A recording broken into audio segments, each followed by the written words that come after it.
Hey, Clutterbugs, welcome back to the Clutterbug podcast. Today, it's going to be an emotional one. Buckle up. You don't just inherit your parents' eye color, you also inherit their junk drawer. Today, we're digging deep, and this is what most therapists really want to talk to you about, and we all never want to talk about.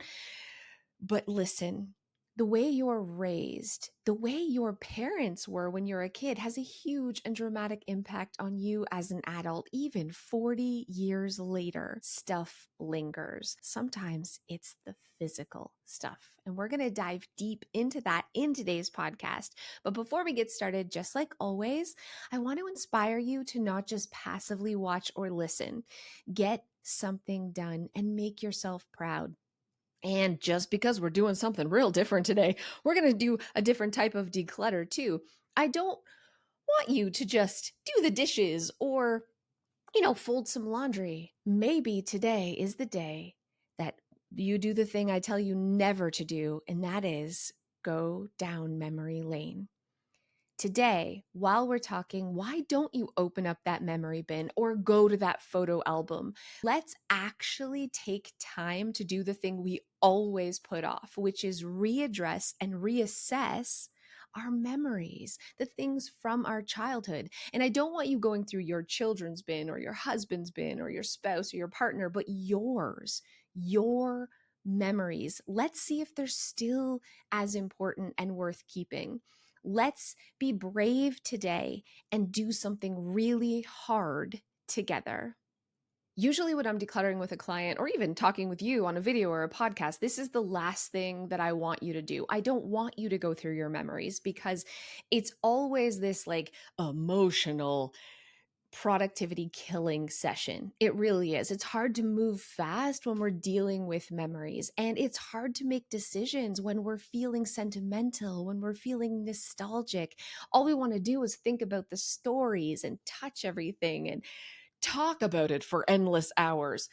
But that doesn't mean this is something we never do. And so maybe today, together, we look at it a little differently. We give ourselves permission to spend the next hour together and not only learn more about ourselves and our past and how it affects how we feel about our stuff, but also maybe we can take some action and get things done or take photos or actually grab a notebook and write down some of those memories to capture the story behind the stuff.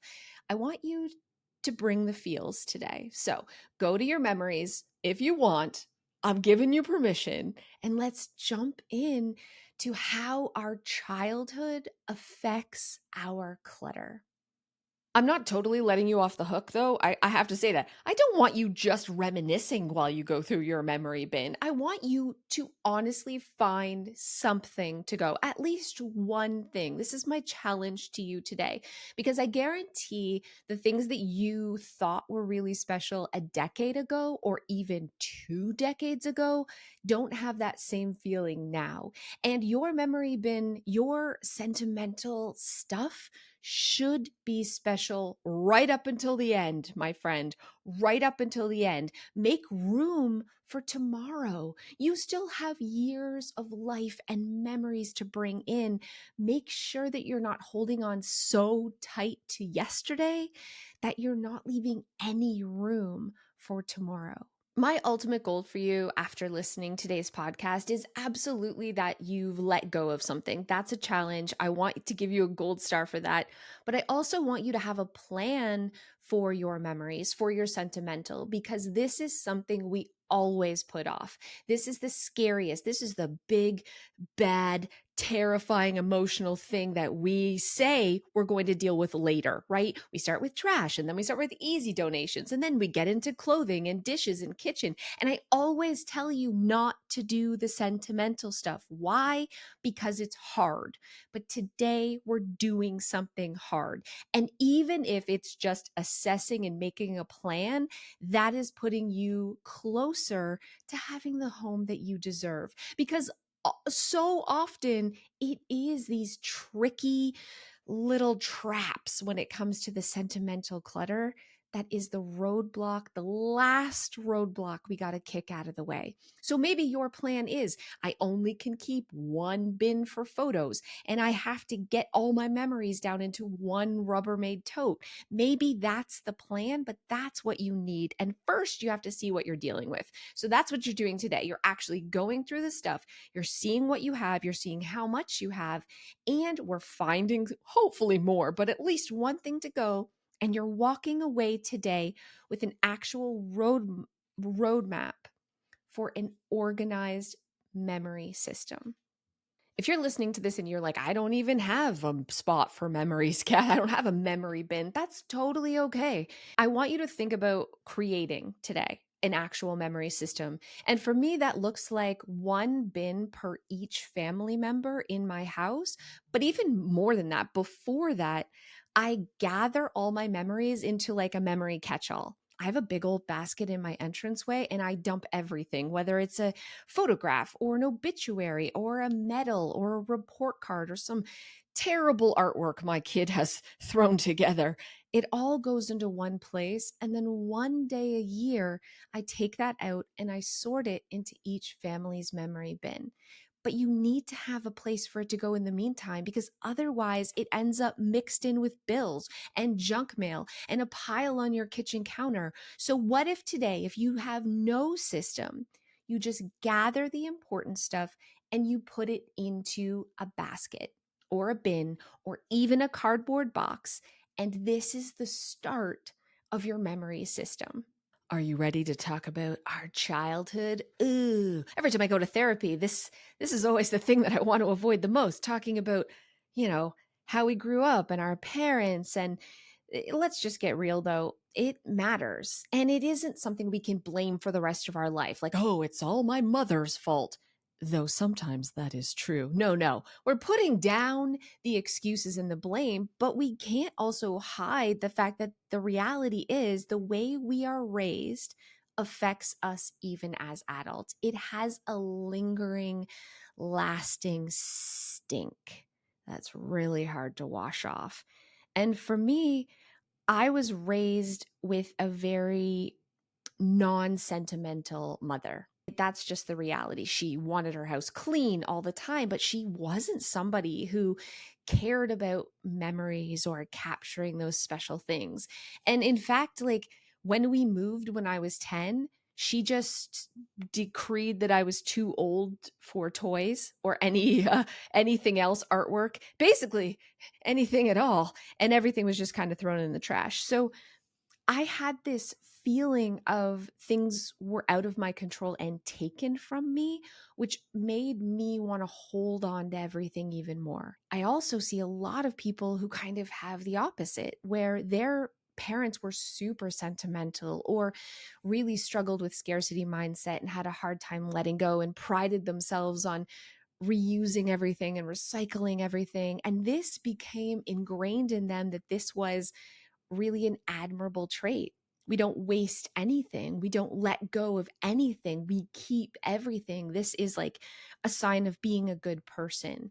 So, no matter what kind of impact or story you had growing up, let's get real. It's inside, it's ingrained in us, and it can affect the way our home looks now as adults. What I want to do today is take a look at different environments, different scenarios that maybe you grew up in, and let's see if we can connect the dots to how that affects how you're living today. If we can see if you're going to listen to some of the different stories I'll share and you're like, yes, this was definitely my childhood. Let's make that connection and see if we can break the cycle or at least have the self awareness to realize how it's impacting our day to day.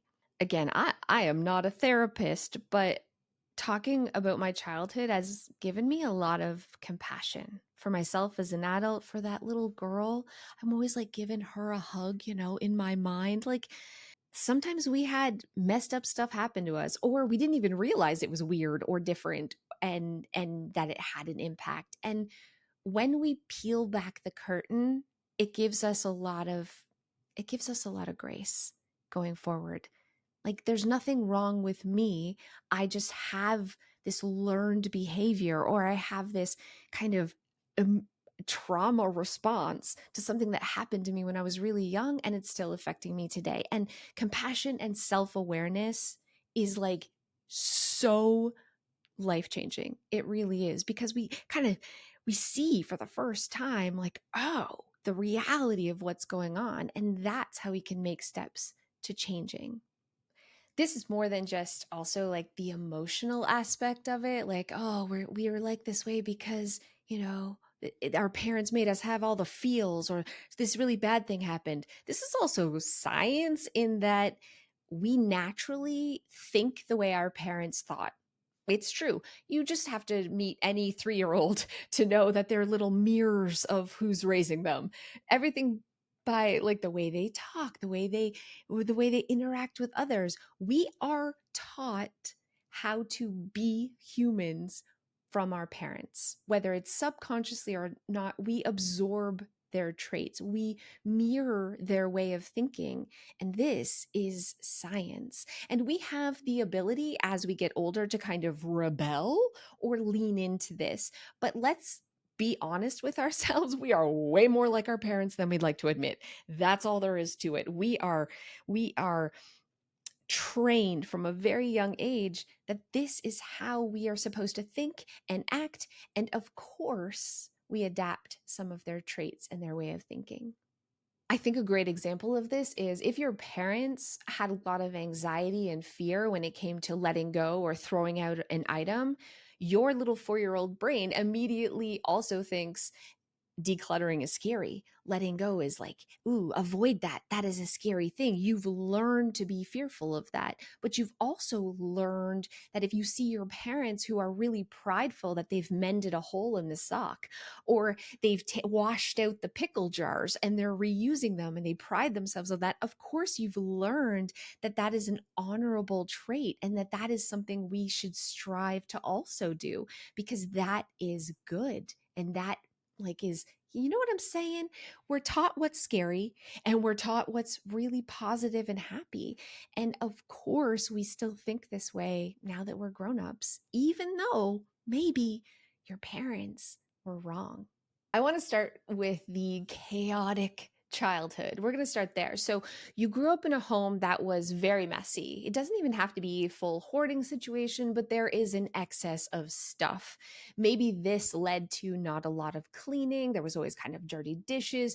You were racing out the door, but you had to find 2 matching socks. This type of chaotic, disorganized childhood kind of leads to 2 ways that we cope.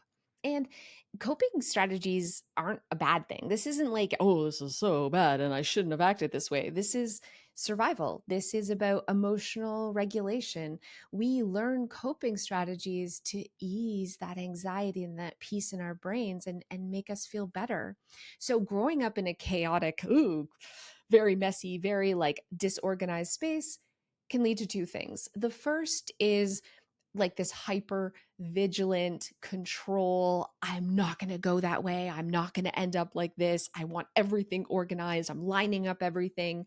You're just kind of going the complete opposite, which sounds great on paper, but wholly exhausting, honestly. And when there's that level of control, it doesn't lead well into like any kind of changes or disruptions. So life sometimes gets a little messy, but when you're stuck in that hyper vigilant organizing kind of way, any type of change can cause a lot of anxiety.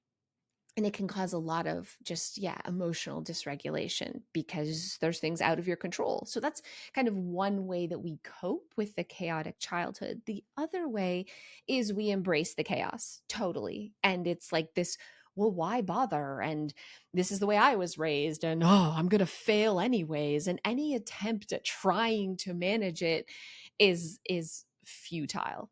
So we just give in to the chaos and we just continue living with never being able to find 2 matching socks, always being late, and always kind of feeling this level of ugh all the time, which can be very depressing in itself. We feel like that should feel like freedom, but oftentimes what everyone says is it's very suffocating, and it makes you feel trapped in your home. So both of these are coping strategies, but neither of them are really positive or healthy.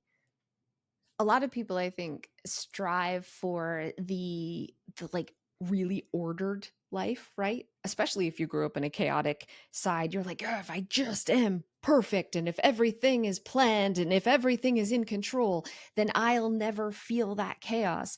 Except things always happen. I see this with a lot of people that I really love in my life. I have friends and family member who are like super hyper vigilant in their own home when it comes to, I see this with my mother. Am I allowed to say that?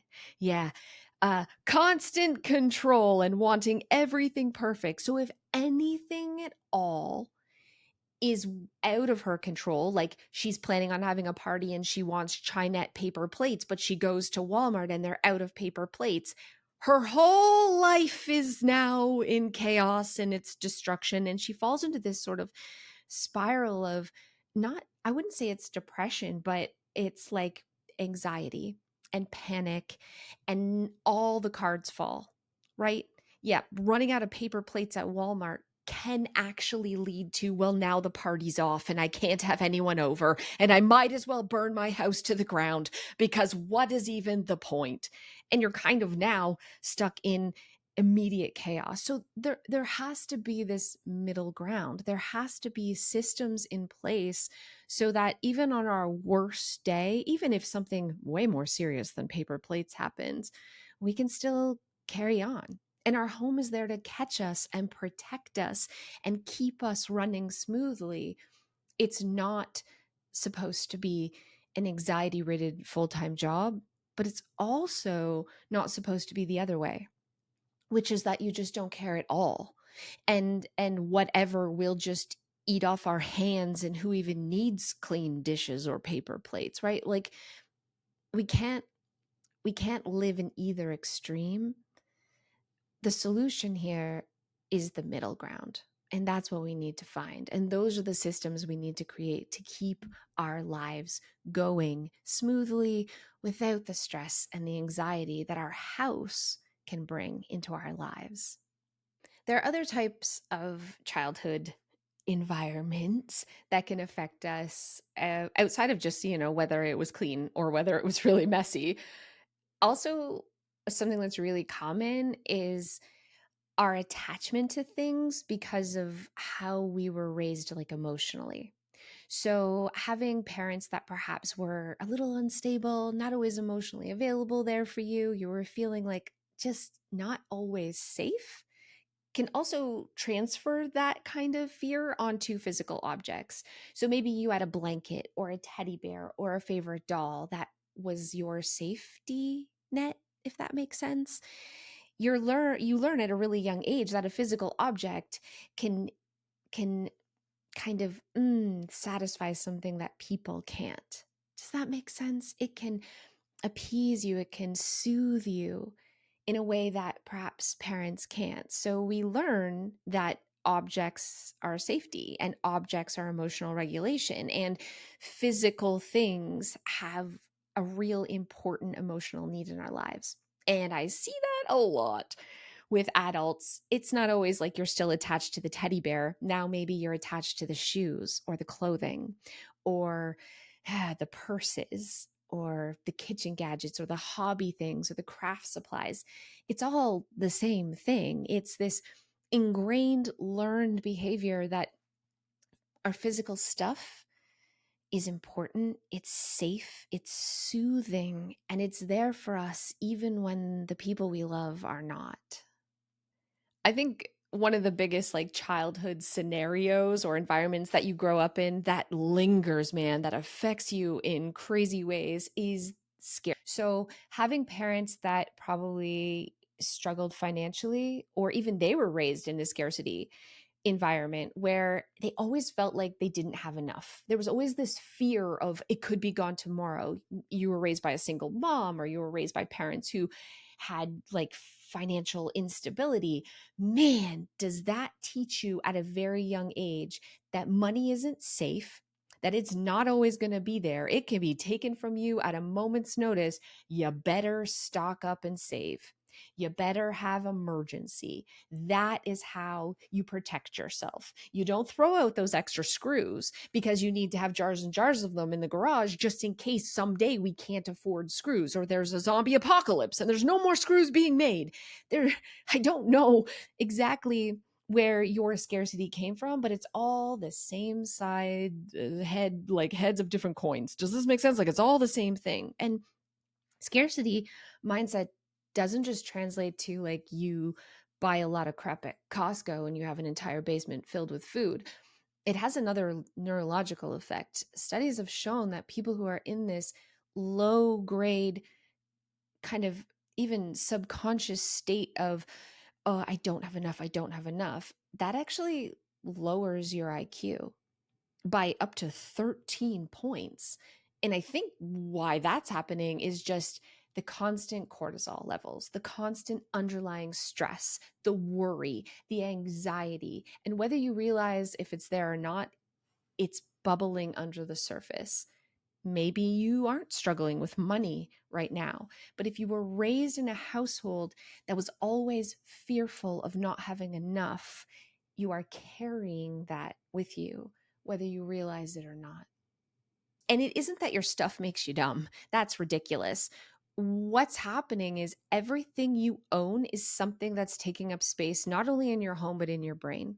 It is inventory that you have like categorized. You kind of know where everything is at all times.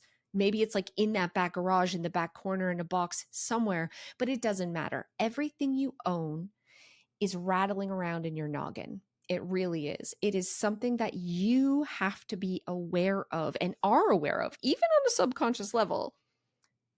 And you're thinking about it whether you know it or not. And that's all there is to it. And it's something you can't really even understand until you start to declutter and start to realize like there's space in your brain. Because when I was living my most cluttered life and I had piles everywhere, every day kind of looked like this. We know about decision fatigue, that your brain makes up to 30,000 decisions a day. But when you have a lot of clutter, it's amplified 1,000 times because not only are you trying to decide what shirt you're going to wear today, you're trying to remember every shirt you own.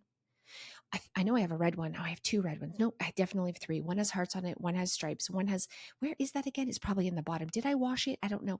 And these are the thoughts that you're always having, whether you're choosing which spatula to use, whether you're thinking about pans, whether you're like thinking about what's for dinner and your pantry is full. You're like, I know I have eggs, but then what could I put with that? I have beans. What kind of, do I have chickpeas? I also have black beans. I think I have that extra one in the basement too. I definitely have those extra cans.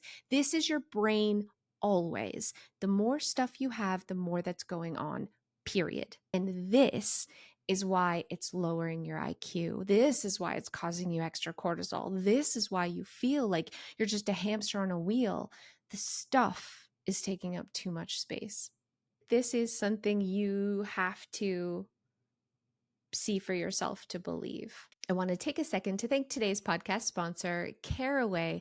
I switched to Caraway cookware, and honestly, I'm so glad that I did. I used to use Teflon pans, like those nonstick pans, until I found that even a small scratch releases so many toxins and so many microplastics into the food. It just wasn't worth it.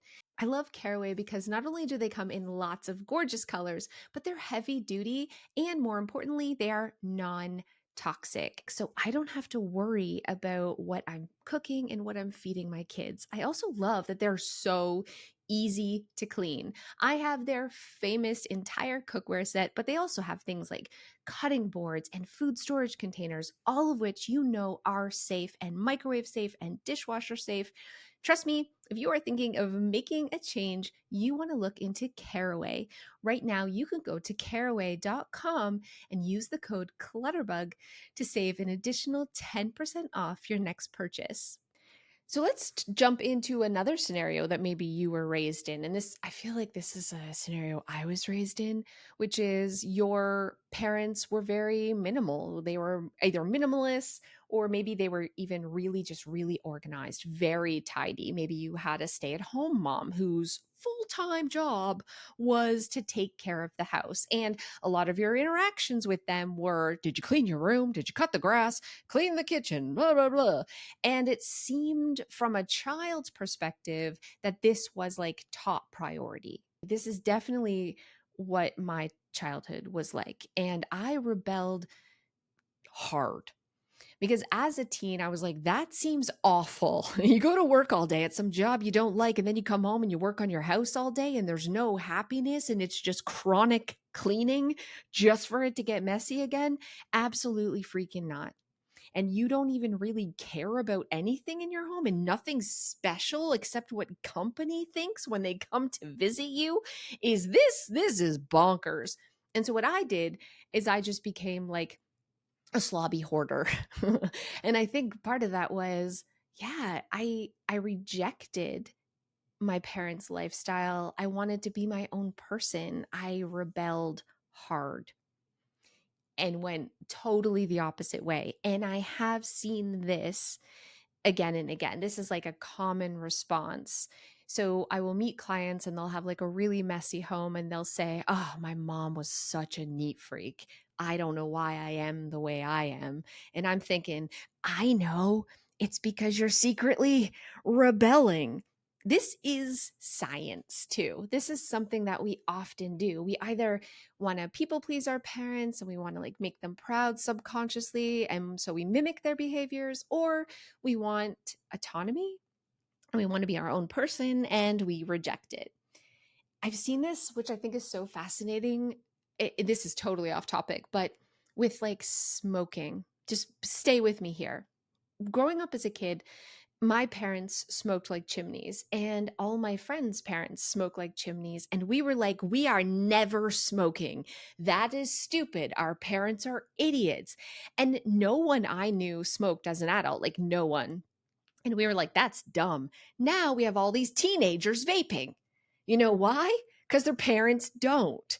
And they're like, I don't want to be like my parent. Like my mom smoked because her parents said it was bad and she was rebelling. And then we rebelled because we're like, hell no, we're not going to end up like our parents smoking. And now our kids are rebelling. And it's just bonkers to see this pattern. But this is also a pattern that happens in your home. So, yeah, maybe you grew up with really neat parents and you're like, I don't know why I'm struggling. It could be, my friends, that deep down there is this resistance and this rebellious, I'm not going to be like them nature that you might not even realize you're thinking. And that's a driving force for your absolute hatred of dishes and laundry and cleaning. So while a lot of us, yes, a lot of us rebel, the other side is there is this drive for acceptance, to be part of the tribe, to not disappoint your parents, to have their approval, to seek their approval. And we do this by acting and behaving like they do, so that we're part of their team, so that they love us. And yeah, we belong with them. So I'm not going to say all of us either like mimic our parents or we reject our parents, but those are two like extreme responses to the way we were raised. And oftentimes we can fall somewhere into one of those two categories. My journey growing up with, especially my mom, who was super neurotic and a definite clean freak, made me want to do anything but clean. I mean, I would throw out pots and pans. I was an absolute hoarder, crazy slob, but I didn't even know that it was because I was rebelling. Like I knew that I hated the idea. Like I had like a visceral hatred of housework. And I didn't really understand where that was coming from, but the idea of vacuuming made me like violently angry. I didn't know that was some weird mommy issue. I just thought housework sucks. But as I got older and started, realizing the detrimental effects that my mess was having on my life, I kind of had to get real with myself. And I didn't have to be like my mom and clean constantly, but I also deserved better than living in filth. and living in extreme clutter. And it took me a really long time to realize that vacuuming my house did not make me my mother. And having a tidy house did not mean that I was obsessed with cleaning my house. There was my own path that I could walk, my own journey that I could take. And I had to find what worked for me. And what worked for me was just having a lot less stuff and having really simple systems so that every day I wasn't punished for yesterday's laziness. That's what it really comes down to for me. I don't want to wake up in the morning and have to wash yesterday's dishes. That's not fair to me today. I don't want to wake up today and have to deal with like the garbage I didn't throw out yesterday or the laundry I didn't put away yesterday. So instead of me like having this crisis with my childhood, I started just thinking of myself as my own best friend. And what could I do for her today to make her life easier tomorrow? What's a small gift I could give to her so that tomorrow her life is easier? And at first, all these little things didn't make a big difference. Honestly, it was like it took a while to dig myself out of the hole. But eventually, I woke up and got to a place where every day feels a little bit easier because I'm giving myself these little gifts, right? And it's just 15 minutes before I go to bed, or always washing my dishes when I'm done, or putting away a load of laundry while my bath fills. Small little gestures like this have added up to an easier life. And I am not a neurotic clean freak like my mom. My children might disagree because I do tell them to clean their room quite often, but I remember that I'm not striving for perfection here, and I don't care what other people think when they come over. My goal, my genuine goal, is to love myself, and I want my kids to love themselves too. And it's a lot easier to love yourself when your home is under control. All right, it's time for some interventions. Let's talk about how to actually change. Maybe you've listened and you've heard a scenario or something that kind of resonated with you, and you're like, yeah, that was my childhood. How do we make changes? I think a really powerful way to do that is to reconnect with yourself as a child. And I know sounds really corny, right? So bear with me. I know that this is a little bit cheesy, but the truth is it works. And so, what if you wrote a letter to your childhood you, that little girl or that little boy, and you talk about a specific item that is maybe hard for you to let go of and connect it back to when you were little, and tell them it's okay that that teddy bear kept them safe, or that the clothing made them feel good about themselves, or you acknowledge they got bullied because they never had brand new clothing. And so now, of course, they want to spend their money on name brand new clothes all the time. What if we reach out and acknowledge and soothe that kid a little bit, right? I know this seems really weird and it's a weird thing to do, but I promise you it's super therapeutic. For me, I didn't write a letter, but I did reach out to that struggling child who was rebelling against cleaning and said, what if you just did it a different way? What if you give yourself permission to like be crappy and take shortcuts, and you can still clean your house, but you don't have to polish the crystal, right? You can just like use a Swiffer duster. What if you cheat and take shortcuts? And what if you work smarter than your parents did instead of harder? And it still gave me that like rebelliousness I needed in order to not feel like I was giving in, but also I got to have all the beautiful benefits and I got to have the good stuff without all the bad.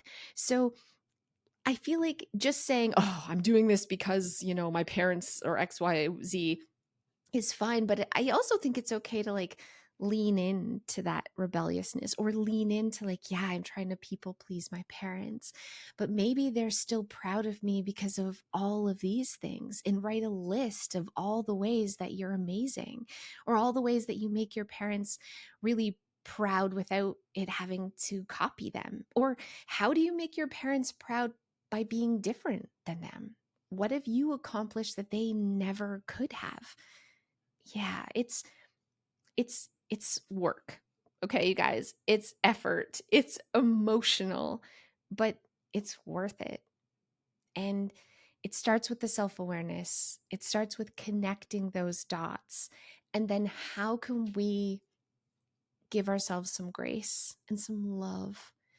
And how can we give that little kid a hug and tell them it's okay and show them a new path to a better future?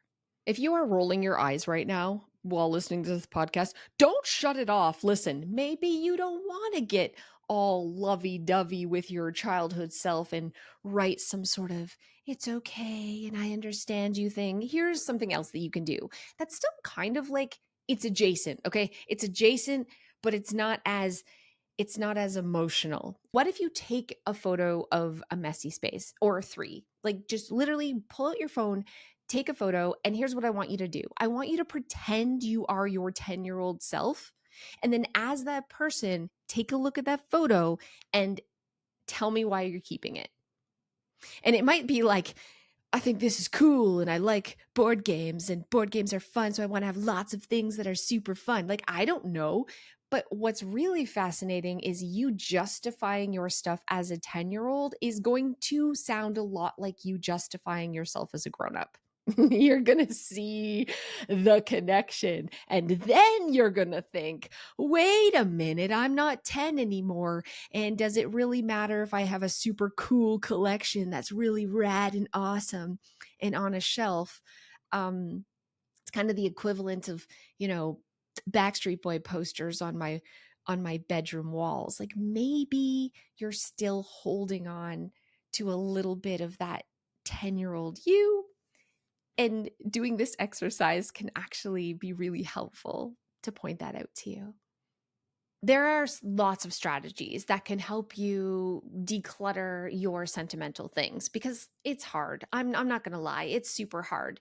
But I want to talk about a few strategies that I think can help you. First of all, I don't love people touching their stuff, especially important memories. When I'm working with a client, they're not allowed to touch because as soon as you touch, you have the senses. Maybe it's even like how it feels, and you're remembering like holding your baby when they were little, and maybe you're remembering their scent.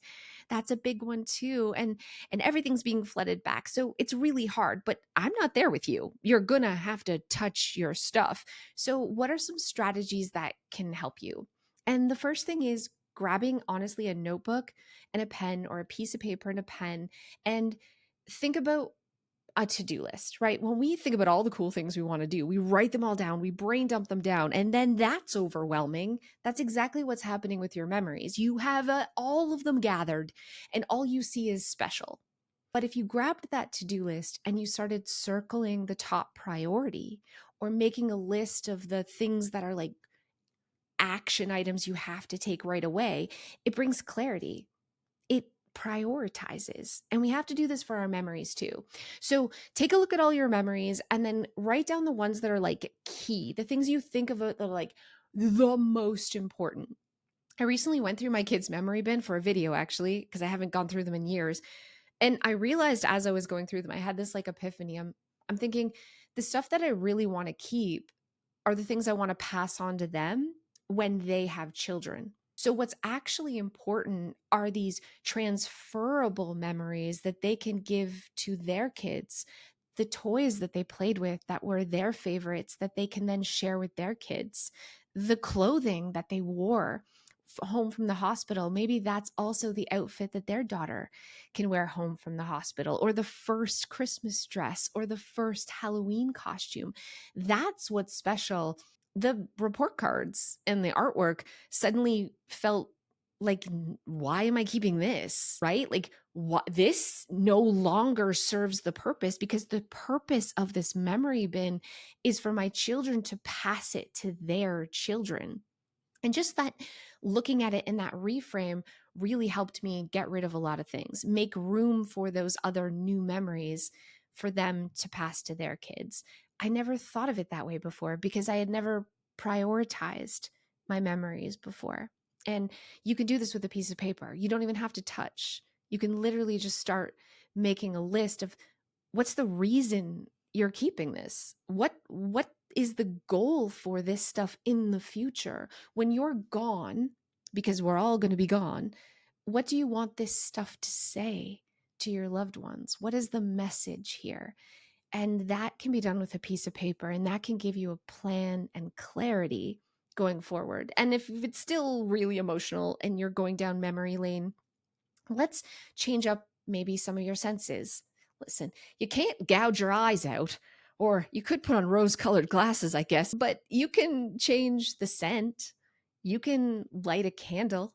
You can diffuse some essential oils. You can kind of pattern interrupt the nostalgia a little bit here when going through your stuff, which can be really, really helpful in breaking that emotional connection and allowing you to think of things a little more logically. So yeah, lighting a candle can actually be helpful when you're going through your sentimental clutter.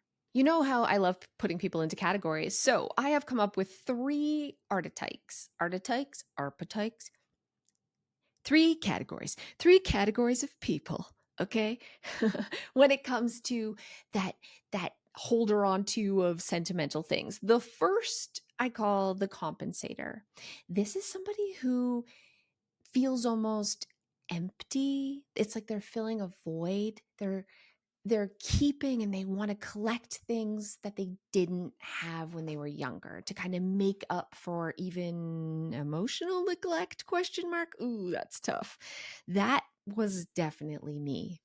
The second one is time capsuler.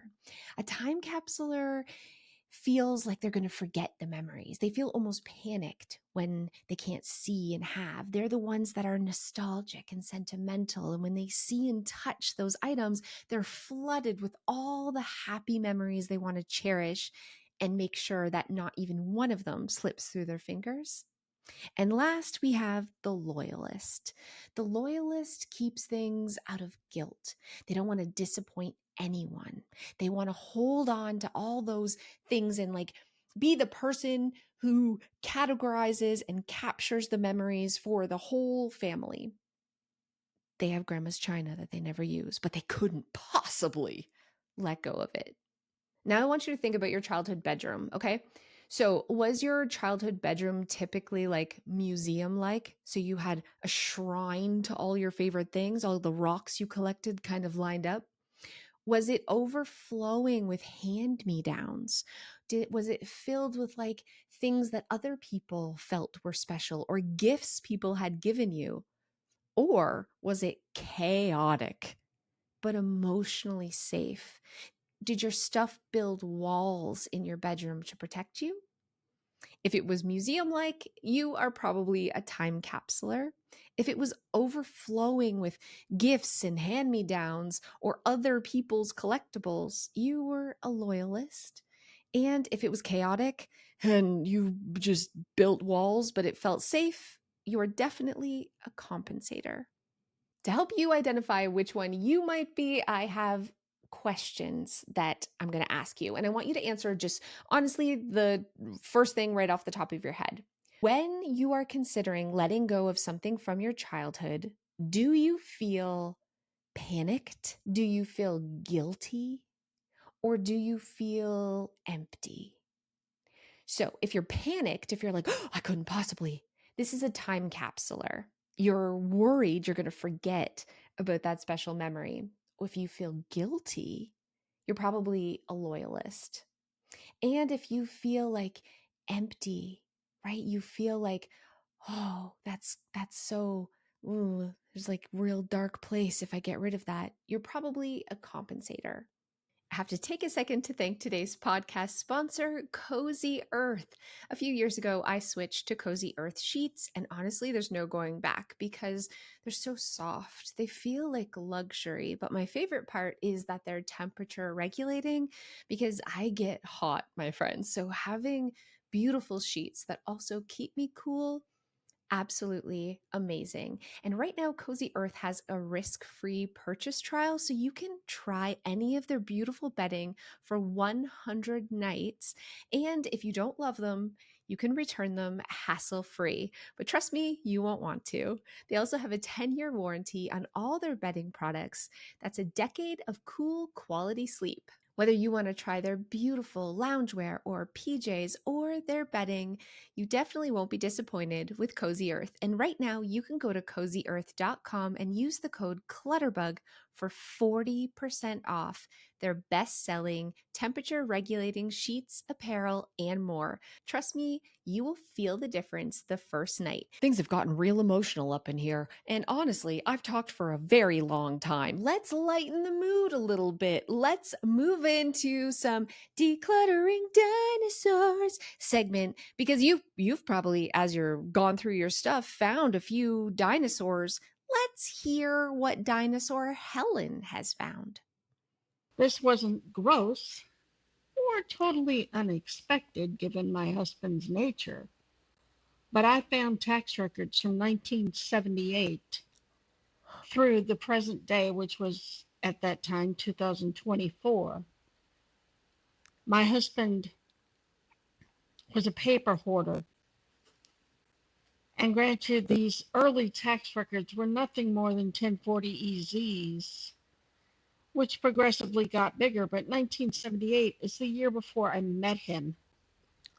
Now, he had moved at least 4 times, moving these records with him every single time. I had asked him to delete these, to get rid of some of these records, and he never did. I finally did after he passed away, but it was nevertheless shocking to see 1978 tax records. Helen, that's old. I was born in 1979. I can't imagine holding on to papers for 46 years. For anyone listening, just in case you didn't know, you only have to keep your taxes for 7 years. 7, not 47. Helen, I'm also so proud of you that you let go of it, you let it go, and you were just like, well, time to move on. Could you imagine? That's got to be a big filing cabinet, Helen. That's a big one. That's a dinosaur. Now let's hear from Corey. So this one time I was cleaning out my closet, decluttering, trying to figure out what I wanted to get rid of, right? And I was like, oh, look, a box of Legos my kids never play with. Like, those big Duplo Legos. I'm cleaning it out, getting it ready to get rid of, to send to the thrift store. And I found a rotten apple in there. And I was like, what the heck? Like, how long has this been in here? It was nasty. So I ended up dumping all of the apples, not apples, all of the Legos into my tub and washing them out before I sent them there, because I could not send it there with it being dirty. But anyway, that's my story. You're a better human than I would have just went right in the trash. I would have been like, I'm not washing. You washed the Lego before you donated it. You are a very good human. Also, kids are gross. Also, I don't know why, but they are. I once moved my couch when my kids were younger, and I found every snack they had ever had just molding, filled with cat hair also, and toys and random socks. Kids are gross, man. Fortunately, they grow fast. Next up, we have Ellen. So I love photography, but I don't always have the time for it. So this day I wanted to grab my camera and go out, take some nice shots. And I'm thinking, I need to check my camera, I need to check my lenses and everything like that, maybe charge the battery. So I open up my camera bag that has been in the closet for like 2 years. I grab my camera, I'm thinking, okay, I need to indeed charge the battery. So I'll go grab the cord. I open the front pocket and this black dust flies out. And I'm thinking, what the heck was that? So I open the bag further to see what this was. I'm thinking, what? I had no idea what it could be. And on the back of this bag it's the shape still of a banana, but it was no longer a banana. It was like a fossilized charcoal shape of a banana that there was no smell or anything. It had just I don't know what happened to it. It was like a science experiment. But yeah, that's what I found in my camera bag.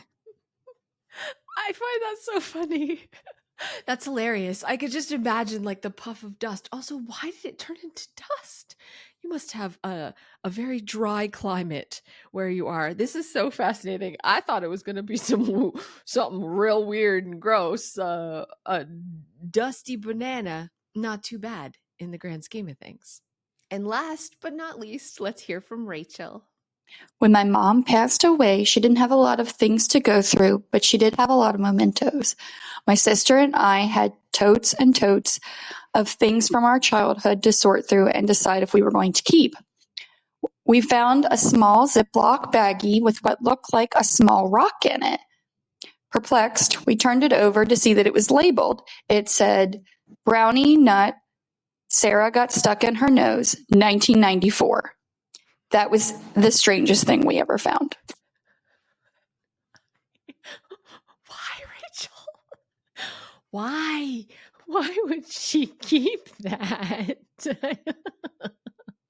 I love it, honestly. Oh no. Oh no. Now I'm worried that these decluttering dinosaur stories are going to make people want to hold on to all this weird stuff so that their family can have a hilarious story one day. No, friends, that is not your takeaway.